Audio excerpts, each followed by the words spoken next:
আসসালামু আলাইকুম ওয়া রাহমাতুল্লাহি ওয়া বারাকাতুহু। ওয়া আলাইকুম আসসালাম ওয়া রাহমাতুল্লাহ। একটা সন্তান যখন জন্মগ্রহণ করে সর্বপ্রথম তার উপরে 6টা কাজ সুন্নত। কয়টা? অর্থাৎ সন্তান যখন ভূমিষ্ঠ হবে এই সন্তানের উপরে 6টা কাজ করা মা বাবার জন্য সুন্নত। এই 6টা কাজ সন্তানের অধিকার। এই 6টা কাজ যদি আমরা করি তাহলে বুঝতে হবে সন্তানের সর্বপ্রথম যে হক আমার উপরে আছে সেই হকটা আমি পরিপূর্ণ আদায় করেছি। সেই 6টা সুন্নত অথবা 6টা অধিকার। কয়টা অধিকার? কয়টা অধিকার? 6টা। এই 6টা অধিকার এই আপনার সন্তান এই বালেগ হওয়ার পরে নাকি আগের? যখন বাচ্চা থেকে ভূমিষ্ঠ হয় শিশু একেবারে তখন এই 6টা তার অধিকার। এক নম্বর হচ্ছে বাচ্চা যখন ভূমিষ্ঠ হয়, ভূমিষ্ঠ হওয়ার পরে তার কানে আজান দেওয়া। তার কানে কি দেওয়া? আজান দেওয়া। আজকে আমাদের সমাজের মা বোনদের স্ত্রী যারা আছেন তাদের যে সন্তানগুলো হয় বিভিন্ন হাসপাতালে বিভিন্ন জায়গায় অনেক জায়গায় আমাদের শিশুদের কানে আজান দেওয়া হয় না। এটা কি বুঝতে পেরেছেন? আজান দেওয়ার সিস্টেম অনেক হাসপাতালে নাই। আর আরেকটা কথা হচ্ছে অনেক অভিভাবক জানেই না যে কানে আজান দিতে হয়। কারণ কি?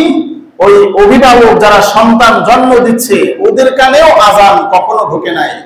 অর্থাৎ আজান শুনে কিন্তু ওরা নামাজ পড়ে না। এই বেনামাজি বেরোজগার যারা আছে, নাফরমান, কোরআনের ভাষায় নবীজির ভাষায় যাদেরকে নাফরমান বলা হয়েছে, এই সমস্ত শ্রেণীর যখন সন্তান ভূমিষ্ঠ হয় তাদের কানে আজান না যাওয়াটাই স্বাভাবিক।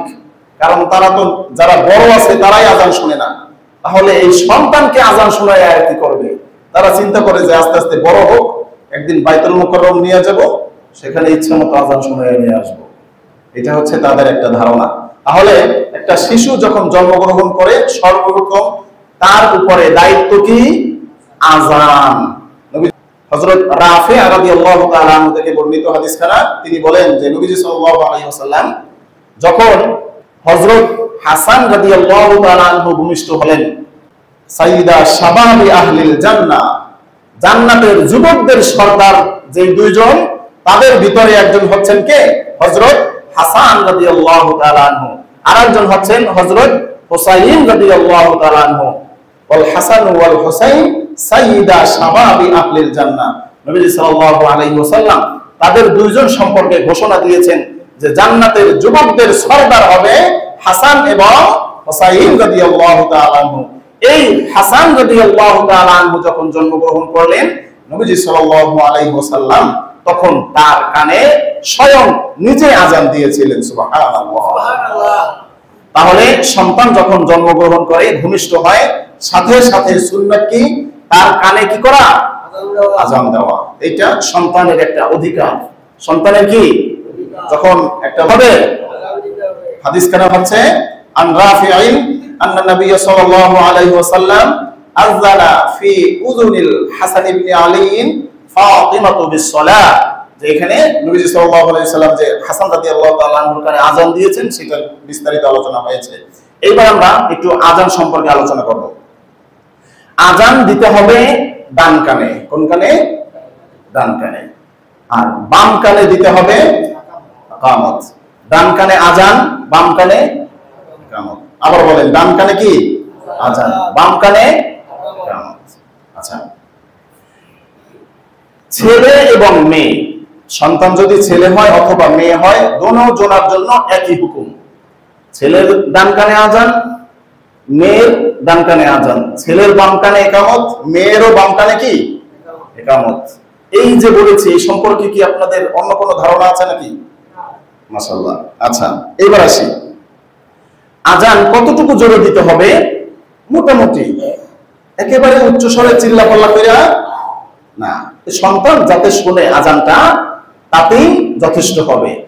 আযানের শব্দ যতটুকু প্রয়োজন ততটুকু দিলেই কি হবে। আরেকটা কথা এরপরে, সেটা হচ্ছে আমাদের দেশে অনেক সময় রাত্র 1টা 2টায় আযান দেয় মাইকে। দুপুর 11টা 12টায় মাঝে মাঝে আজান এটা যখন দেয় তখন আমরা বুঝি যে ওই বাড়িতে কিছু হয়েছে। এরকম ঘটনা ঘটছে কিনা যে ওই বাড়িতে একটা ছেলে সন্তান জন্মগ্রহণ করেছে, এই জন্য আজানটা কোথায় দিছে? মাইকে। আর যদি মেয়ে হয় তাহলে আর মাইকে আজান হবে না, এটা বাসায় অথবা আস্তে আস্তে। এরকম ঘটনা আমাদের দেশে হয় কি হয় না? হ্যাঁ, মেয়ে হলে আজানই দেয় না। আচ্ছা আচ্ছা, তাহলে আমরা এই মাইকের আলোচনাটা করি। মাইকে দেওয়া কোনো জরুরত না, মাইকে দেওয়া কিনা। অথবা ওই যে দেখা যায় যে ছেলে হইছে ঘরে আজান দিছে গিয়া বারান্দায় দূরে, বাড়ির দরজায় দাঁড়ায় আজান দিছে, এগুলো আমিও দেখেছি। সুন্নাত হচ্ছে কানে। সুন্নাত কোথায়? কানে। এই আজানটার কারণটা কি? এই আজানটার কারণটা হচ্ছে এই আজানের মাধ্যমে এই শিশুর উপর থেকে জিন শয়তানের যে আসর আছে, অনেক বাচ্চারা কান্নাকাটি করে না, রাতে ঘুমের ভিতরে এইভাবে উঠে, ওদেরকে জিন শয়তান ডিস্টার্ব করে। বাচ্চাদেরকে জিন শয়তান কি করে? ডিস্টার্ব করে, কষ্ট দেয়, চাপে, বিভিন্ন ভাবে ওদেরকে কষ্ট দেয়। নবীজি সাল্লাল্লাহু আলাইহি ওয়াসাল্লাম বলেছেন যে এই আজানের মাধ্যমে, ইকামতের মাধ্যমে ওই জিন শয়তানের যে কষ্ট আছে সেই কষ্ট থেকে সন্তানটা কি থাকবে? হেফাজতে থাকবে, ভালো থাকবে। এই জন্য আজানটা ওই সন্তানের কানে দেওয়া হয়। আচ্ছা আপনারা বলেন, আমরা যারা বড় আছি আমাদের কি জিন শয়তানে এরকম চাপে না বাচ্চাদেরকে? এই জন্য আজানটা বাচ্চার জন্য, আমাদের জন্য কি না। এজন্য আজান মাইকে দেওয়ার কোনো প্রয়োজন নাই, বাহিরে চিল্লাপাল্লা করে দেওয়ারও কোনো প্রয়োজন নাই। তবে দিতে হবে, ছেলে হোক মেয়ে হোক, সকলের ডান কানে আজান এবং বাম কানে কি? ইকামত। আচ্ছা, এটা হচ্ছে 1 নাম্বার অধিকার, 1 নাম্বার সুন্নাত। কি? সন্তান হলে তার কি করা? আজান দেওয়া। 2 নাম্বার হচ্ছে তাহনিক। শব্দটা কি? তাহনিক। এটা বাংলায় বলি, তয়াকারে তা হ, 9 রশি ক, কি হইছে? তাহনিক। আর আরবি হচ্ছে তাহানুন ইয়া কাফ। তাহনিক জিনিসটা কি? তাহনিক হচ্ছে যে সন্তান যখন ভূমিষ্ঠ হয়, ভূমিষ্ঠ হওয়ার পরে খেজুর, কি? খেজুর চিবিয়ে একেবারে ক্রিম করে সামান্য একটু সেই সন্তানের মুখে দিয়ে দেওয়া, এটাকে বলে কি? তাহনিক। এ সম্পর্কে একখানা হাদিস আছে। আন আবি মুসা ক্বালা ওয়ালাদা লি গুলামুন ফাতাইতু বিহিন নবী সাল্লাল্লাহু আলাইহি ওয়াসাল্লাম ফাসাম্মাহু ইব্রাহিম ফাহান্নাকাহু বিতামারাতিন। এখানে আবু মুসা রাদিয়াল্লাহু তাআলা আনহু বলছেন যে আমার যখন একটা সন্তান হয়েছে, আমি সেই সন্তানটিকে নিয়ে নবীজি সাল্লাল্লাহু আলাইহি ওয়াসাল্লামের কাছে গেলাম। কার কাছে? সন্তান নিয়ে কার কাছে এসেছেন? নবীজির কাছে এসেছেন। নবীজি সাল্লাল্লাহু আলাইহি ওয়াসাল্লাম কি করলেন? সন্তানকে কোলে নিয়ে সর্বপ্রথম ফাসাম্মাহু ইব্রাহিম, তার একটা নাম রেখে দিলেন। কি রাখছেন? নাম। আর নামটা কি রেখেছেন? ইব্রাহিম। কি নাম রাখছেন? ইব্রাহিম। ফাহান্নাকাহু বিতামারাতিন, এবং এই তাহনিক করে দিলেন খেজুরের মাধ্যমে। কিসের মাধ্যমে? এবং তার জন্য দোয়া করলেন। দোয়া করার পরে ওয়াদাফআহু ইলাইয়া, আবার আমার কাছে আমার সন্তানকে ফেরত দিলেন। তাহলে 2 নাম্বার যে অধিকার সন্তানের, এটা তার অধিকার কিনা? এই বাচ্চাটার অধিকার কিনা? অধিকার। আমরা সব সময় খুঁজি যে ছেলে যখন বড় হবে শুধু আমার খেদমত করবে। আমার কি করবে? শুধু মা বাবার খেদমত করবে, খেদমত করবে, মা বাবার সব কিছু করবে, মা বাবা সন্তানের জন্য কিছু করবে না। এটা হয় কি হয় না? অনেক সময় হয়। যেহেতু আলোচনা এটা শুরু হয়েছে, আশা করি শেষ পর্যন্ত বিস্তারিতভাবে সকলের সম্পর্কে আলোচনা হবে ইনশাআল্লাহ। তাহলে 2 নাম্বার যে অধিকার সন্তান জন্ম হওয়ার পরে, 2 নাম্বার যে সুন্নাত, সেটা কি? তাহনিক। তাহনিকটা কি? খেজুর চিবিয়ে একেবারে পাউডার করে সামান্য একটু সেই শব্দ ভূমিষ্ঠ সন্তানের মুখে দিয়ে দেওয়া। এবার আসি, হ্যাঁ এই তো, যদি খেজুর না থাকে তাহলে মধু। খেজুর যদি না থাকে তাহলে কি? জোরে বলেন, খেজুর না থাকলে। এইবার আমরা একটা আলোচনা করি। আপনি যদি চান 1 কেজি খেজুর বাংলাদেশের যে কোনো প্রান্তে বসে কিনতে, এটা সম্ভব কি সম্ভব না? সম্ভব। বাংলাদেশে খেজুর পর্যাপ্ত স্টকে আছে কি নাই? আছে। তাহলে সন্তান কি হঠাৎ হয় নাকি এই 9 মাস 10 মাস ধরে আস্তে আস্তে সন্তানের প্রস্তুতি চলে? 10 মাস পর্যন্ত প্রস্তুতি চলে না, নাকি হঠাৎ একদিন খবর হয়েছে যে আমার ঘরে একটা বাচ্চা হয়েছে, এরকম কি হয়? এরকম হয় না। তাহলে সন্তান যেহেতু আসতেছে, সেই প্রস্তুতি হিসাবে 1 কেজি, আধা কেজি, 250 গ্রাম খেজুর কেনারও সামর্থ্য কি আমাদের নাই? কথা বলেন নাই? সেই জন্য সর্বপ্রথম যেটা সুন্নত হতে পারে সেটা আরবের খাবার, আমাদের দেশের জাতীয় কোনো খাবার না, কিন্তু নবীজি খেয়েছেন, সেই জন্য আমরা সুন্নত হিসেবে এইটা খাবো। এবং নবীজি যেহেতু এইটার মাধ্যমে তাহনিক করেছেন, সেই জন্য আমরা কমপক্ষে হলেও 1 কেজি তো আর খাওয়ার দরকার নাই। 1 কেজির দরকার আছে? একটা খেজুরের সামান্য 250 গ্রাম খেজুর আপনি কিনে রেখে দেন, যে যখন ডেলিভারি হবে তখন যাতে আপনি তাহনিক এই খেজুরের মাধ্যমেই করতে পারেন। আর যদি না হয় যে না, খেজুর বাদামতলি থেকে বন্ধ করে দিছে, মদিনা ফল ভান্ডার হাজী সেলিমের সে ট্যাক্স বসায় দিছে যে খেজুর মতলব যাবে না, এটা বন্ধ করে দিছে, এরকম যদি হয় তাহলে মধু। তাহলে কি? তাহলে সর্বপ্রথম আমাদের চেষ্টা করতে হবে কিসের জন্য? খেজুরের জন্য। এরপরে যদি খেজুর না থাকে, বাই চান্স হতে পারে দেখা যায় যে বাসায় সব সময় খেজুর ছিল, ওই সময় হাসপাতালে দৌড়াদৌড়িতে খেজুরের ব্যবস্থা করা সম্ভব হয় না, তখন কি করতে হবে? মধু। আচ্ছা, এবার আসি, এই তাহনিকটা কে করবেন? হাদিসের ভিতরে তো এসেছেন যে নবীজি সাল্লাল্লাহু আলাইহি ওয়াসাল্লাম করে দিয়েছেন, কিন্তু আপনি যদি চান আপনার সন্তানের তাহনিক আপনি নিজেই করতে পারবেন। কথা কি বুঝতে পেরেছেন? সন্তানের মা করতে পারবে, বাবা করতে পারবে, দাদা করতে পারবে, নানা করতে পারবে, মামু খালু জ্যাঠা যারা আছে সকলেই এই তাহনিকটা করতে। তবে এই মামু খালু যদি বিড়িখোর হয়, কি খোর?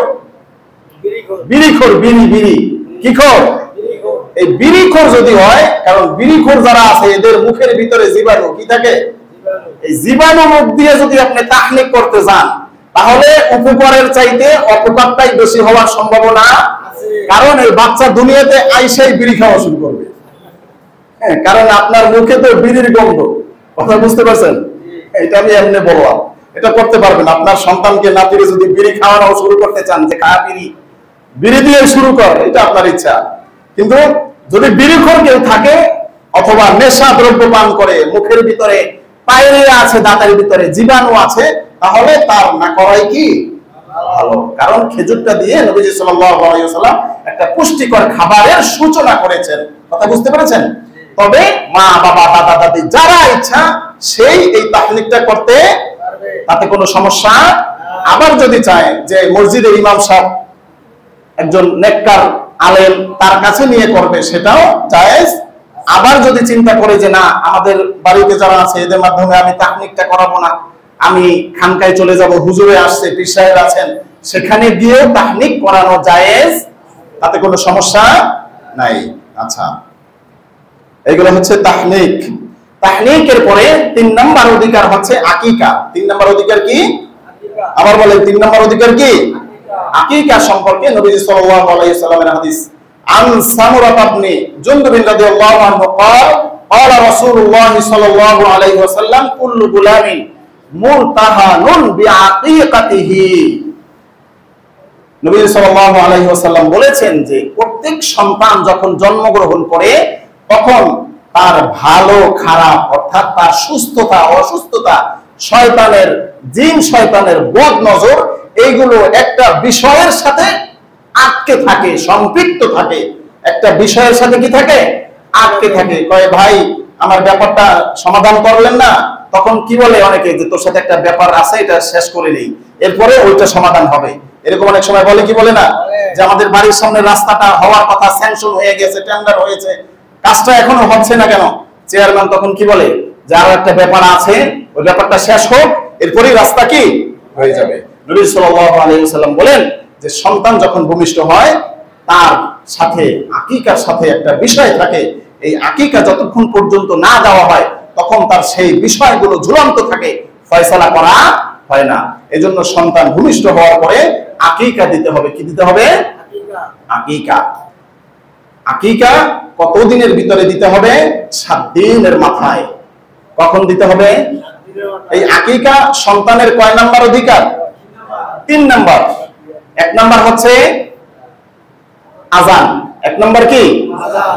2 নম্বরে খেজুর, এইটা সবাই খাইবো, বেশি করে খায় সবাই খায়, সমস্যা নাই। আর 3 নাম্বার হচ্ছে আকিকা আছে। আকিকা 7 দিনের দিন দিতে হবে। কোন দিনের?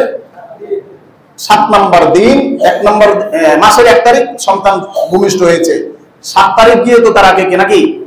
এখন বাই চান্স 7 তারিখ কোনোভাবে সম্ভব হয় না, খাসি রেডি ছিল, আত্মীয় স্বজনদেরকেও দাওয়াত দেওয়া হয়েছে, এমার্জেন্সি কোনো কারণে ওই দিন খাসিটা জবাই করা সম্ভব হয়নি, তাহলে 14 নম্বর দিন। কত নম্বর দিন? 14 নম্বর দিনও আরেকটা প্যাকরাম আছে, সেদিনও সম্ভব হয় নাই, তাহলে 21 নম্বর দিন। কত নম্বর দিন? এইভাবে করা সুন্নাত। এইভাবে করা কি? এইভাবে করা কি? আর কোন ব্যক্তি যদি বলে যে না 7 দিন হয়ে গেছে, আমি 8 দিনের দিন করব, ঢাকা চলে যাব, মেহমানরা সবাই চলে আসছে, সেটাও জায়েজ। সেটাও কি? বলেন, সেটাও কি? জায়েজ। আকিকা দিতে হবে ছেলের জন্য 2টা খাসি বকরি, মেয়ের জন্য 1টা, এটা আমরা সকলেই জানি। আচ্ছা, আকিকার মাংস, কুরবানির মাংস যেভাবে আমরা বন্টন করি সেইভাবে, কথা বুঝতে পেরেছেন? আপনি যদি চান যারা মিসকিন আছে তাদের মাংসটা আলাদা করে দিয়ে দিবেন, সেটা দিতে পারবেন। আর যদি আপনার ঘরে সব মাংস রান্না করে সব এতিম মিসকিন যতটুকু সম্ভব, কথা বুঝতে পেরেছেন, তাদেরকে দাওয়াত দিয়ে একসাথে খাবেন, সেটাও জায়েজ আছে। তবে আকিকার গোশত এতিমকেও দিতে হবে এবং নিজেরাও খাওয়া যাবে। কিন্তু মান্নতের গোশত, কিসের গোশত? মান্নত, সেই মাংস মান্নতকারী ব্যক্তি খেতে পারবে, এটা শুধুমাত্র এতিম মিসকিন, এটা আত্মীয় স্বজনে খেতে পারবে না, কথা বুঝতে পেরেছেন? এজন্য আকিকার গোশত নিজে অর্থাৎ পরিবার, আত্মীয় স্বজন এদের খাওয়া সুন্নাত। এদের খাওয়া কি? সুন্নাত। খাওয়া তো যাবে, এটা সবের কাজ। এজন্য 3 নাম্বার হক কি? আকিকা। 4 নাম্বার নাম রাখা। 4 নম্বরে কি? নাম রাখা। 4 নম্বরে হচ্ছে নাম রাখা। কি নাম রাখতে হবে? সুন্দর সুন্দর যে নামগুলো আছে সেই নামগুলো রাখতে হবে। সেই নামটাও রাখতে হবে যেদিন আকিকা আমরা দিব সেই দিন, 7 দিনের মাথায়। কোন দিন? 7 দিনের পরেও যদি কেউ রাখে, রাখা যাবে, তাতে কোনো সমস্যা। তবে সুন্নাত তরিকা হচ্ছে আকিকা দেওয়ার পরে নাম রাখা। নামটা কি হবে? হাদিস শরীফে এসেছে যে আল্লাহ তাআলার দরবারে সবচাইতে প্রিয় নাম হচ্ছে আব্দুল্লাহ এবং আব্দুর রহমান। এই 2টা নাম হচ্ছে সবচাইতে প্রিয় নাম। আপনারা একটু মনোযোগ দেন যে কিছু সময় আগে যে এক সাহাবীর কথা বলেছি, যে তার সন্তানকে নবীজির দরবারে নিয়ে এসেছেন এবং নবীজি তার নাম রেখেছেন, তাহনিক করেছেন। সেই সন্তানের নাম কি রেখেছিল? ইব্রাহিম। তাহলে নবীজি অন্য হাদিসে বলছেন কি যে আল্লাহ তাআলার প্রিয় নাম আব্দুল্লাহ, আব্দুর রহমান, আর নিজে কি নাম রাখলেন? নাতিদের কি নাম? হাসান, হুসাইন। তাহলে এটার মাধ্যমে এইটা যাতে আমরা না বুঝি যে শুধু আব্দুল্লাহ এবং আব্দুর রহমানই রাখতে হবে, এইটা না। কথা কি বুঝতে পেরেছেন? অনেক মানুষ আছে যে এক সাইড পড়ছে, এক পৃষ্ঠা পড়ছে, পরের পৃষ্ঠা পড়ে নাই। এই সমস্যাটা অনেক জায়গায় হয়। সুন্দর সুন্দর আপনি যত নাম চান সেগুলো রাখতে পারেন, যাতে ইসলাম বিরোধী না হয়, দেব দেবীর সাথে নামগুলো মিলে না যায়, শিরকের পর্যায়ে নামগুলো চলে না যায়। এইভাবে নাম সুন্দর সুন্দর নাম রাখা। তাহলে সন্তান যখন 7 দিনের মাথায় পুষবে, তাকে একটা সুন্দর নাম রেখে দিতে হবে। সুন্দর নামের পরে তার মাথা মুন্ডন করতে হবে। মাথা কি করতে হবে? ওয়ায়ুসাম্মা ফিহি ওয়ায়ুহলাকু রাসুহু, তার মাথার চুল যেগুলো আছে এগুলো মুন্ডন করে দিতে হবে। মাথা মুন্ডন করার পরে মাথার ভিতরে যে চুলগুলো হয়, এই চুলের সমপরিমাণ রূপা সদকা করা। চুলের সমপরিমাণ রূপা কি করা?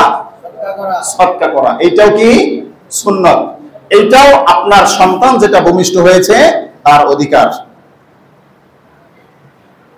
চুলগুলো কি করবেন? চুলগুলো কবরস্থান অথবা পবিত্র কোনো জায়গা, যেভাবে মানুষকে দাফন করা হয় পবিত্র জায়গায়, সেরকম একটা জায়গায় দাফন করে দিতে হবে। এটাও কি সুন্নাত।